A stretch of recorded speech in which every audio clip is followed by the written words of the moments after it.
Welcome to the SCHEELS Outdoors Podcast, your source for information on hunting, fishing, and all of your outdoor passions.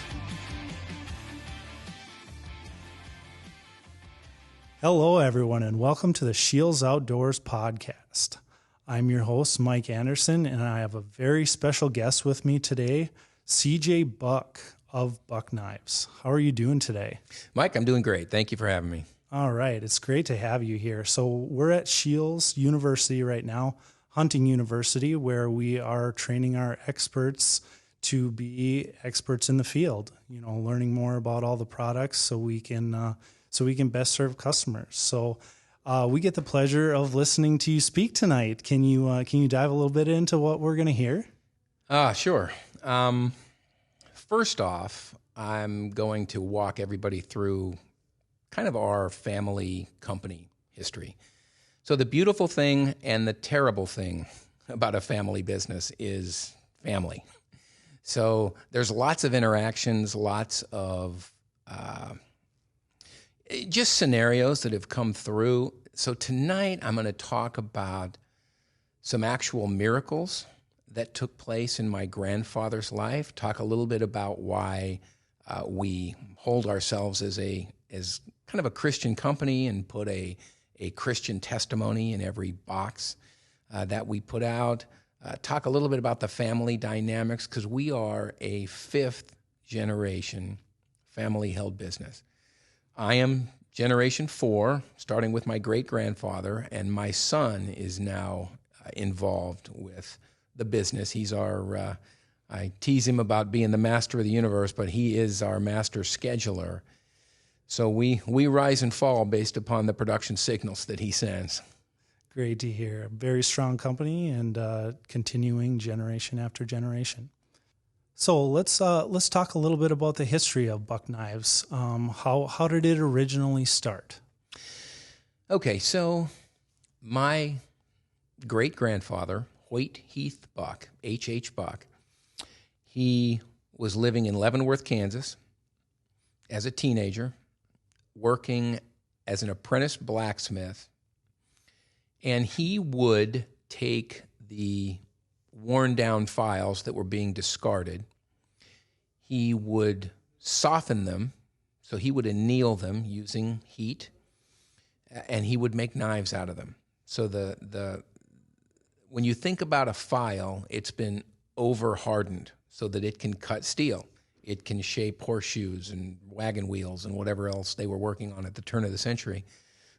So he would take those worn-out files and by making them a little softer, they would make excellent knives, because by softening them, and I could do a whole spiel here on heat treat, when you're heat treating knives, you're trying to balance a few attributes. You want the knife hard enough to hold an edge, soft enough not to be brittle, and you want it to resist corrosion.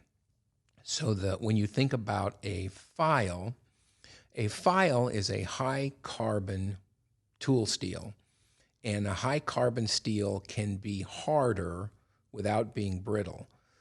But if you harden it too hard, it's brittle. So a file hardened hard enough to cut steel was too brittle to be a knife. So my grandfather, using just heat, using his eyesight, color, he would heat these files to a specific color.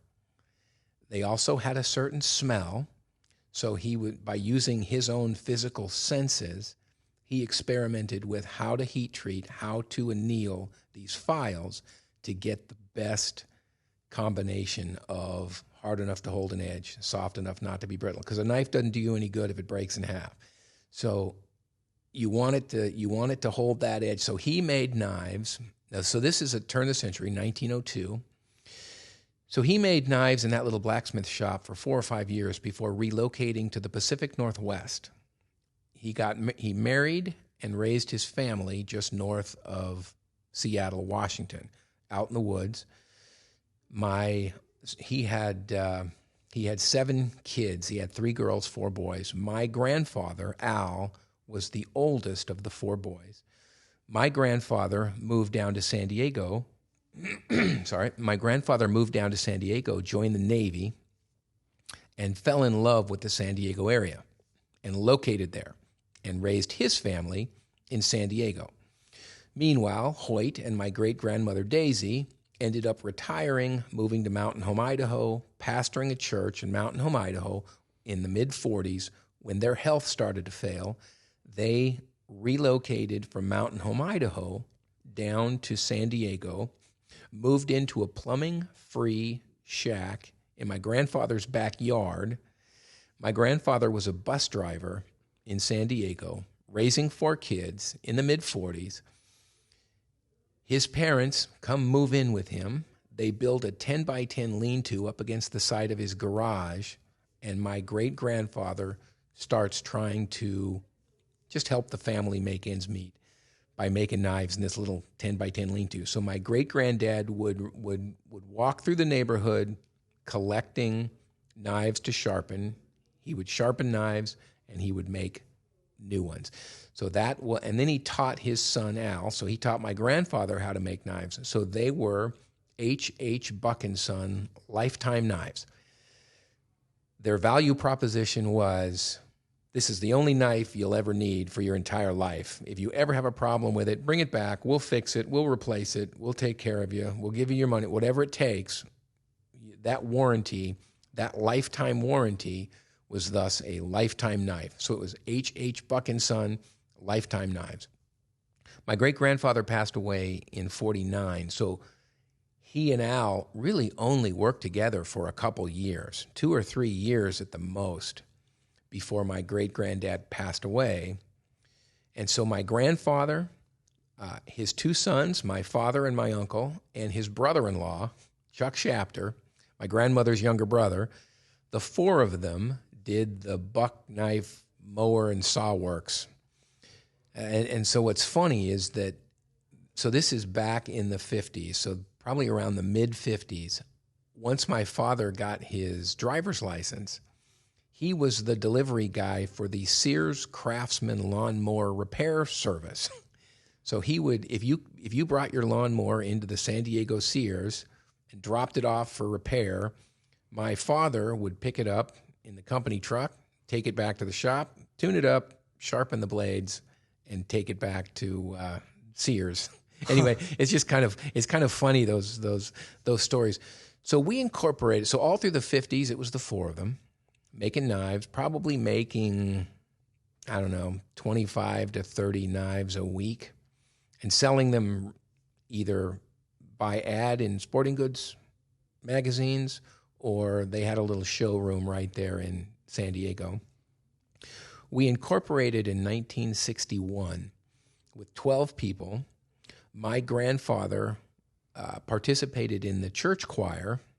He also drove the Sunday school bus, being a bus driver. So he was very involved with church. And his pastor introduced him to 2 people in the choir who were both heavily involved in the San Diego defense contracting businesses, 2 different major companies. So when you talk about state-of-the-art manufacturing expertise, San Diego was really an incredible place. When you have the Marine Corps, you have the Navy situated right there in San Diego, you were getting the cream of the crop of people from all over the United States who were coming out there to join the military and staying because they would fall in love with San Diego is about the most perfect weather that exists on the planet. It's very low humidity, very low, minimal temperature extremes. The winters aren't that cold. Summers aren't that hot. There's no humidity ever. There's really no bug. I mean, it's just such an amazing place climate-wise. So a lot of these people would come from all over the United States, get out of the military, and stay. So we had a great labor pool. We also had all this expertise. So these people would also be brought in, executives, to run these defense contractor businesses, and my grandfather was able to tap into a few of them. So we ended up with an excellent workforce, state-of-the-art engineering and management and excellent marketing to introduce this fledgling company. So basically you had a perfect storm in the San Diego It was area just there. a wonderful place. And it's such a conservative town because the military, the work ethics and the best of the best from all the flyover states were locating into San Diego. Okay, so now you're in Idaho, correct? Yes, sir. Can you talk a little bit about what brought upon the move to Idaho? So we were in San Diego for 60 years. So when you talk about 1945 to 2005, so we were in San Diego for 60 years, and California became a difficult place to run a manufacturing business. There were three key areas that were impacting us, and that was wages, utilities, and workers' comp. And I'll touch on workers' comp the most because that's what the state itself has the most control over. So in Idaho, when you get hurt, you go home, you get better, you come back to work. That seems pretty simple, I know. In California, you get hurt on the job, you go home, there's hearings, you come back for a little while, you're not quite happy with being back, there's another hearing, you go back home. Something could stretch months and involve attorneys and hearings and filings, and it's just so needlessly complicated that the process itself absorbs an enormous amount of resources. So California had the honor of being one of the highest, not the highest, but close to the highest workers' comp insurance premium and the absolute lowest in dollars going to an actual injured employee. The process ate it all. So we had, from a utility standpoint and power shortages, which we will not tolerate as a production facility. You can't tolerate that. So from a utility standpoint, from a workers' comp standpoint, our move to Idaho was critical. We also wanted to manufacture in the U.S. So in 2001, we were working really hard to cut expenses and try and make ourselves successful while staying in San Diego when the Twin Towers came down in New York with 9/11, 2001. When you pull the wheels off of fourth quarter, you decimate sporting goods, hunting, Christmas. We are very seasonal. We do a lot of sales in that back portion of the year. You pull that off the table, it kills us as a business. So we had what one board member called a come to Jesus meeting. We had a serious meeting about the future of our company and decided that we needed to do a couple of major shifts if we were going to continue to manufacture in the United States. We had to adopt the Toyota production system, which we've done to the best of our ability, and we had to relocate out of California. We were giving our competition a 20+% cost advantage over us just by being located in California. So we chose Idaho. We shut our business down in 2004 and moved it to Idaho. We started making knives in Idaho in February 2005. We've been there 15 years, and based upon just everything that's happened over the last 6 months with this COVID quarantine, really, really happy we're out in rural Idaho. Mm-hmm.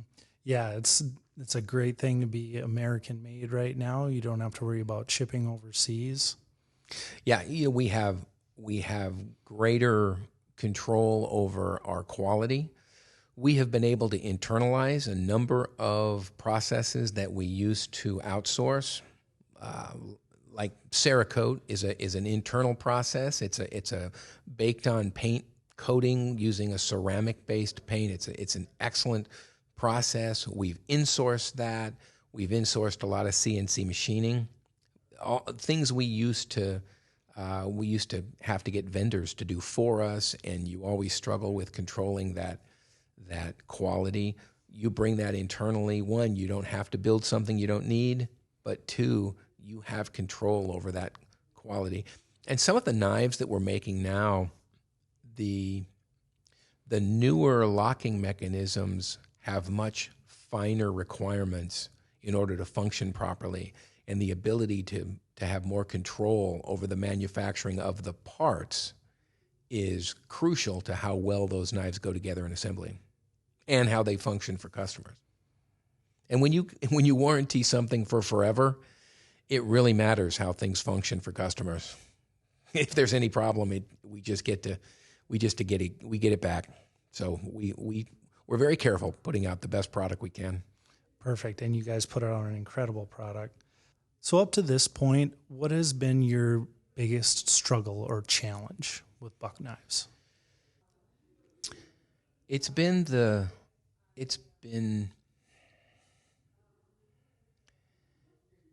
customers' understanding of value or perception of value.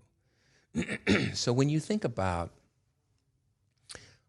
what goes into the manufacturing of a hard good, of an actual product, it's people, it's the processes you follow, and it's the materials. So you've got those three elements, and none of those elements are becoming less expensive. Everything is only becoming more expensive. People are becoming more expensive. The materials themselves are upgrading and becoming more expensive. The fuel to create these things is all becoming more expensive. Maybe not now for a little while, but it's going to be right back to where it was. Mm-hmm. And so inflation is real, and you can only absorb so much of that through efficiency. And at some point, it just costs you more to build stuff than it did 20 years ago. What we're being impacted with is now customer perceptions where they're used to import products that look fine and cost a fraction of what an American-made product actually costs to build. And that's been the biggest challenge, to protect the manufacturing in the U.S. is a consumer understanding. And so what we're trying to do is, it's always going to cost more to buy an American-made product versus an import product. So what we're trying to do is build enough design nuance and functionality into the product, how we heat treat. We are going to give you a knife blade that will hold an edge longer than anything you could ever import. We're going to optimize how the steels function. We're going to look at how the knife deploys and how it's going to be designed, how it feels in your hand, and try and give you value kind of based from our own passion and our expertise, because we're never going to win the battle on price. We're going to win that battle on functionality and value. Mm-hmm. And that's why we have such a long-standing relationship with you guys, is we just have the same ideals. You know, when you're interacting with a customer and you're really trying to understand how they're going to use your product so that you can help them determine the best product choice, when you have that empathy for a customer, it really does drive a lot of your product decisions and how you approach it. And yes, and we really enjoy partnering with retailers who understand that. Because if we have a complicated story to tell that's not going to be told on a clam card, it needs to be told in person, and you need to put a knife in somebody's hand and let them try one and let them try another. other than if you're just going to buy something on price, if you're really going to understand the value of a product, you need that interaction with an expert, somebody to bounce. You need a YouTube video, or you need somebody walking you through the details of what you can do with this knife, or why that steel matters, or why it's worth the extra upcharge. That's just hard to get without educating yourself. And that's exactly why we're at university right now, is to educate everybody about the importances of what you've just spoken on. Yeah. I hope you can tell I'm passionate about that. I do a lot of consumer shows. So we, as a company, and myself personally, am very involved in conservation. So attending the NRA annual meeting, or attending the Mule Deer Foundation's annual meetings, and interacting with those consumers, Safari Club, interacting with those consumers. I love doing that, because I really enjoy helping people understand why that's worth the money for you. Or, you know what, you really don't need that. This one will be fine, because you're going to get more value out of this than the upkeep required for that more complicated version. Anyway, I love helping people understand why one product might be a better choice for them than another. Yeah, I would say there's nobody that's doubting your passions. Speaking of that, so you're a fourth generation. Has there ever been a time in your life where you thought maybe you wouldn't be doing this? It's funny. So I have a story that my mother loves to tell, and she came to my first grade class. I don't remember it. This is her story. So she attended my first grade class, and it was some career day scenario. And so all these kids, all excited, they were going to grow up to be an astronaut or a policeman or a fireman, as most kids back in the mid-'60s were talking about. And she said, when it was my turn to stand up, I stood up and, in kind of a dejected tone, said, well, so imagine I'm probably 6. My grandpa runs a knife company. My dad's going to run a knife company, and I guess someday I'm going to run a knife company. And she said I said that in a dejected tone, and the parents in the back of the room chuckled. But no, I have come to thoroughly enjoy what I do. I love being in the knife business. I love making a product that so connects with people personally. It was their grandpa's knife, and it's been passed down through multiple generations. Or this is the knife that got them through some military service, and came back to them. Or this is a knife they got when they graduated high school, and it's been meaningful ever since. Or this has been the knife they've hunted with for 20 years, and they couldn't even imagine getting out to deer camp without it. That type of connection is not available in other industries or other products. So even though the margins in the knife business are not exceptional, and it is a discretionary product, you can live by biting stuff with your teeth if you have to. But yet, I love being in an industry where we connect with people like we do. It floats my boat big time. Yeah, you have such a rich history, and I'd have to say one of my earliest deer camp memories is actually of one of your buck knives. So, we were back in the skinning shop, and my uncle had shot a deer that night, and I had never seen the skinning process before. I was fascinated, and he grabbed one of the buck knives and just started going to town, and I was just amazed at how quickly he went through everything, just like he'd known how to do it forever. And then he finished with his deer, and then just kind of toss a knife into a support pole. And I remember just seeing that there, and that memory is just etched into my into myself. And I wish I would have had a camera at that point, because like being a social media guy, it's like, oh, that's the exact picture that I want to have. Captured that whole thing. Yeah, exactly. If I could just go back in time and capture that memory. Yep. So, speaking of other memories, so I was browsing a little bit on your website, and I ran into a fascinating story about the Ranger knife. Can you touch a little bit on that? Okay, so we introduced the 110 folding hunter in 1964. So now fast forward eight or so years, and now we're into the early 70s, and the 110 has now been involved in a couple of sailor altercations on some of the local naval vessels.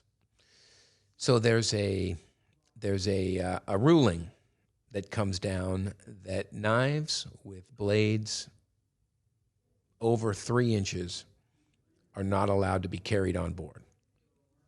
Thus, our 110, which was being highly sought after, when these boats would come in and dock in San Diego, and they'd be positioned there for 6 months or 3 months, or however the Navy was doing things. We were a local vendor right there in San Diego, so it was very popular for these guys to buy their buck folding hunters.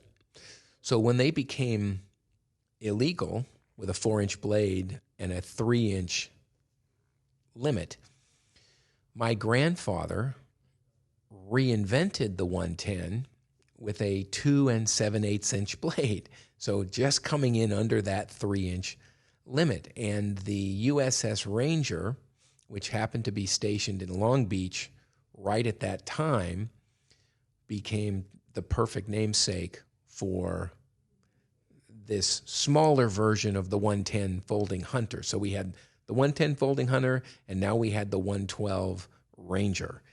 And so that, I want to say it was 73, 74, somewhere in there. One of our collectors club will correct me, I'm sure. But early 70s, that's the story of the 112 Ranger. And so is that knife sitting in a historic place right now, or? Oh, well, that prompts another story.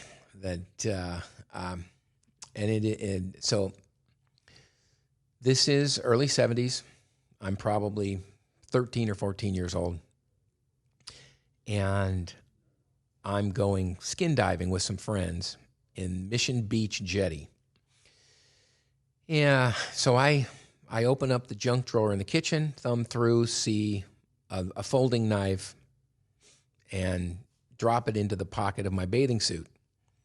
And off I go. Friends pick me up. Off we go to the beach. Skin dive all day, do a little spearfishing.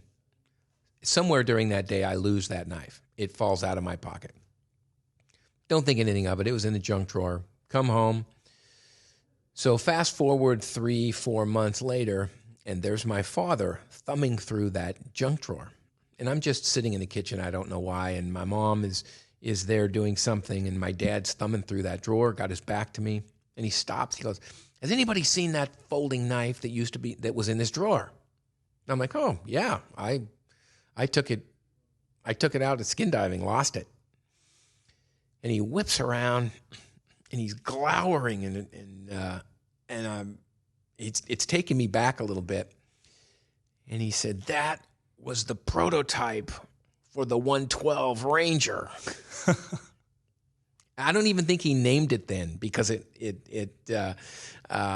may not have even been named then, but that was the prototype. And so he's still kind of puffed up, as only dads can do when you've done something really stupid and they're standing in front of you. And my mother goes, "Well, Chuck, it was in the junk drawer." And my dad took a big, deep breath and just kind of deflated and walked out. So there's another one where mom was there for me. Oh, that's good. Yeah. And I'm standing here alive to tell you about it because mom was there for me. Oh, and that's just something everyone can relate to. Like just those coming to Jesus moments with your dad. Well, you think about how, that knife would be on a pedestal in our museum. Mm-hmm. And, as a kid, as a teenager, you have no idea. You have no sense of legacy then. You haven't had enough history to appreciate something and what it's going to mean to you 2 or 3 times your lifespan from now. Like you just have no way to gauge that. And so, I had lost something really precious, being really stupid for no reason, and my father had to let it go because he had left that in the kitchen junk drawer when it should have been in a safe. Yeah. You may have lost a piece of history, but you've gained an unforgettable memory. We did, yes. Yeah. So, all right. Well, let's talk a little bit about hunting knives. Like, can you tell me a little bit about what you look for in the perfect hunting knife? That's a very complicated question, and there is no one right answer. Thus, we make lots of different knives. Yeah, absolutely. So you're always balancing cost and benefit. And so when I say cost, every time you put ounces of weight into your pack, there's a cost to that. So you're determining how heavy is this thing I want to carry? How do I want it to deploy? Do I want it to be one-hand operating? Do I care? Do I want it to be in a sheath? Am I going to wear it on my belt? Am I going to slip something in my pack? I will say for me, I don't like anything on my belt. If you're crawling through brush or wedging through trees and branches, I don't like anything on my belt. So for the most part, everything is in my pack. So the other element is, are you going to have a fixed versus a folder? So when you think about folding knives, and just as you envision a folding knife in your head, when that knife is closed, that blade is completely safe, locked inside the handle of the knife. You can fall on it all day long, and it will never cut you because it's completely enclosed in that handle. When you think about a fixed blade knife, it's possible that if you roll down a hill, it's possible that that knife would be able to impale you somehow as you're rolling, tumbling. And we all know when you're in hunting environments, you're walking and crawling into places that no sane person would, because you're on a mission. Absolutely. And you're not always paying attention to the ground cover or what's going on or how far you fall if you lose your footing. You get so mission focused. And so when you're thinking about that, and everybody hunts differently. I mean, some of these backcountry guys that just bivouac back into the middles of nowhere and spend multiple nights with nothing but a blanket and and some salt, you go, okay, that's everybody's, depending upon how you hunt and how you're going to push yourself, you could be in a really unsafe place. So for you, a folder might be a better choice versus a fixed blade. If you're someone who is rarely farther than a half mile from the car, you could carry something bigger and heavier because you're just not spending yourself carrying something. So based upon your own circumstances, there really is no right or wrong answer. For me, I like a fixed blade because I like to know that as I'm pushing, prying, maybe you're awkward. I mean, when you get an elk down, and I don't know if you've ever elk hunted versus deer hunted, but when you get an elk down, it's gigantic. You're not whipping it around like you would think about with a deer. It's a whole different environment. You're cleaning a small Volkswagen, car. So, and moose, I've never shot a moose, but they're huge. And so when you're pushing, prying, trying to break these things down into smaller pieces that you can pack out, that knife has to handle, it's a tool. It's more than just cutting. I mean, it's a bit of your pry bar. It's a bit of a cutting tool. And so I prefer a fixed blade knife. We make a knife called the 692 Vanguard that I just really like. It's a simple drop point rubber handle, just no frills, and it gets it done. So the blade shape, there's lots of different personal preference aspects of, do you like a long blade, short blade? Do you like the knife to fit almost into your hand where there's only an inch or two extending a blade based on how you're holding it? Do you want a 5-inch blade? Do you want more depth? A lot of those are personal preferences. Me, it's a mid-size fixed blade knife would be my, with a non-slip handle, is my choice. Yeah, there's just so much variability that goes into that question, so I kind of just tossed it on you. But that's why you have such a great variety. See, and we talked earlier that's the fun part of sitting with a customer and walking somebody through, how do you hunt? What are you going to do with this? How do you want to carry it? What are you going to do? To me, that's a fascinating. Every customer experience, every interaction is just a fun, fascinating exploration into how they hunt and which product would best suit them for how they hunt. Yeah, the more you learn about a person, then the more you can put them into the perfect knife. Yes. Great. That makes it fun. Absolutely. Never gets old. All right. Well, CJ, I greatly appreciate your time. Thank you so much for coming to Hunting University here. No, it was an honor. Appreciate it. Appreciate the opportunity. All right. Thank you, sir.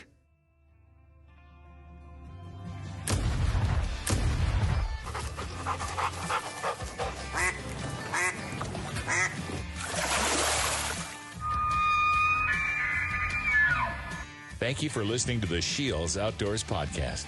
Stay tuned for future segments and visit our social media pages, SCHEELS Outdoors on Facebook and Instagram, for daily updates.